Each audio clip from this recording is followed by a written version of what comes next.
Welcome back, fellow students and researchers, to this academic explainer.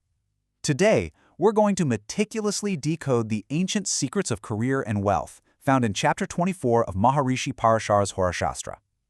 I have to say, I'm absolutely thrilled to guide you through this, because what we are looking at here is nothing less than a master document of human destiny. In this detailed session, we're going to put on our researcher hats and really explore this text. We'll be taking these profound, ancient Sanskrit principles regarding the 10th house of karma and the 11th house of income and translating them into crystal clear, actionable knowledge. So, let's dive right into this fascinating material. Let's quickly review our syllabus for today's masterclass. We'll be moving chronologically, starting with the intro to Chapter 24, then exploring the 10th house of karma, followed by specific 10th Lord placements. After that, we'll shift to the 11th house of income, look at 11th Lord placements, and finally wrap up with a summary and our next steps. All right, Part 1. We begin our deep dive into one of the most pivotal chapters of the entire Shastra, Chapter 24. The core mechanism described here acts as a literal master key. Now, in astrological research, a bhava is a house, and every single house has a ruling planet, which we call its lord. This chapter details exactly what happens when the ruler of one house leaves its home and takes residence in another. It's kind of like studying what happens when the CEO of your career department suddenly decides to take a desk over in the finance department, or worse, the debt department. The resulting chemical reaction between these houses completely dictates our lived reality. Moving on to Part 2, let's turn our academic focus to the 10th house. This is the realm of karma, action, and professional destiny. Anchoring our lesson in the authentic source text, observe how the sage actually begins detailing the 10th Lord's journey. Starting with Sloka 109, Maharishi Parashara lays out the framework for the 10th house. This house represents our public standing, our authority, our profession, and essentially our livelihood. When we look at the Lord of this house, we are looking at the primary engine of our active efforts in the real world. Where this Lord sits, well, that tells us exactly how our actions are going to be received by society. And this brilliantly illustrates the vast spectrum of human experience. This table efficiently contrasts the drastically different destinies created just by the 10th Lord's placement. Take a look at the first row, based on Shloka 109. If the 10th Lord sits in the ascendant, or the first house of self, the native becomes scholarly, famous, a poet. Their wealth increases day by day, though they might face some childhood diseases. But then, skip down to the 12th house placement. The native is constantly worried despite their incredible skill. Why? Because the placement of the Karma Lord fundamentally alters the friction of their professional life. Let's see exactly how this builds.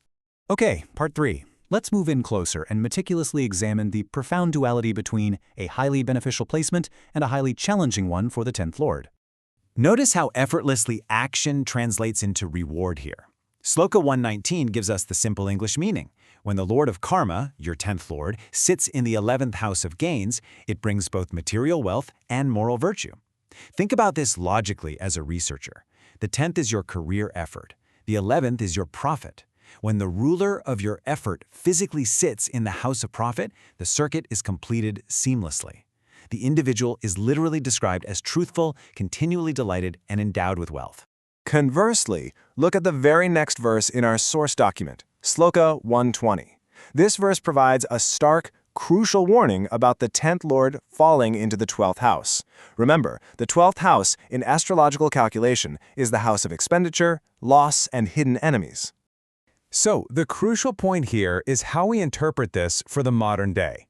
This simple English translation of Sloka 120 says the native will spend through royal abodes, have fear from enemies, and be worried in spite of being skillful.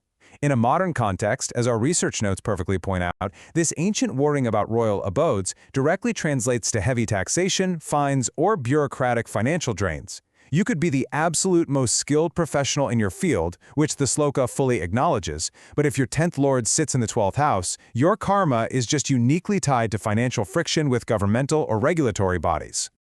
Section 4. We now transition from the energy of our actions to the tangible rewards we actually reap, the 11th house of income. It is absolutely crucial to logically connect these two concepts to truly grasp Chapter 24. Now, you might be wondering, wait, aren't career and income basically the same thing?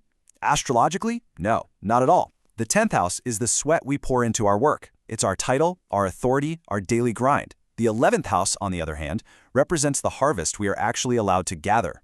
It rules all articles of wealth, prosperity, and the realization of our hopes.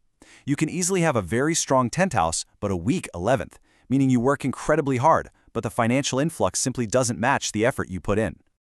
Now let's look at Shloka 107, which details the 9th lord moving into this 11th house of gains.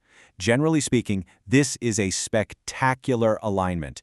It brings financial gains day by day, devotion to elders, and high honors. However, as any good researcher knows, rules have strict astronomical exceptions. The text explicitly warns that this rule does not apply to a Gemini ascendant. Why? Well, for a Gemini ascendant, the 9th lord is Saturn. If that specific planet, Saturn, acts as the 9th lord and moves into the 11th house, it reverses the effect and becomes highly detrimental to prosperity. This really highlights the rigorous mathematical nature of Parashara's calculations. You can't just memorize a rule, you must apply it specifically to the ascendant. Part 5. 11th Lord Placements. Next, we're going to systematically trace the 11th Lord's journey to understand what happens when the ruler of your income travels through the first 4 houses. Returning to our primary source document, we can see Maharishi Parashar's precise delineations for the Lord of Income starting at Shloka 121. This sequence is just a beautiful, logical progression of how wealth manifests, depending entirely on which domain of life the 11th Lord decides to influence. Let's start with Shloka 121. When the 11th lord of gains sits in the first house of the self, prosperity becomes an innate part of your very identity. You don't just have gains, you are a magnet for them. The text tells us this person is genuine, even-sighted, and eloquent. Our research notes also add a fascinating modern layer here, suggesting that this particular native will be extremely prosperous after marriage and will naturally reject evil associations. Moving on to Shloka 122, we see a compounding mathematical effect. The 11th house is income and cash flow. The second house is your accumulated bank balance and family wealth. So what happens when the Lord of cash flow moves directly into the house of accumulated wealth? It creates an individual endowed with all kinds of wealth and accomplishments. But what I absolutely love about this is that it doesn't just create a hoarding billionaire. The text specifically notes that this alignment creates a highly charitable and religious nature. The wealth flows in and it flows right out to good causes. Now let's examine Shloka 123. The 11th lord moves into the 3rd house. The 3rd house rules skills, courage, and siblings. Consequently, the text states the native will be skillful in all jobs and endowed with fraternal bliss, meaning great relationships with brothers and sisters. But look at the end of that sentence, and may sometimes incur gout pains. This brilliantly illustrates the holistic nature of Vedic research. We aren't just talking about money, we are talking about medical astrology seamlessly woven into financial predictions. You get a highly specific, practical medical warning about physical inflammation paired right alongside financial success. And finally, Part 6. Let's step back and synthesize the complex web of knowledge we've decoded today from Chapter 24. To summarize everything, Chapter 24 has taught us that the intricate dance between the Lord of Karma and the Lord of Income absolutely dictates our material and professional reality.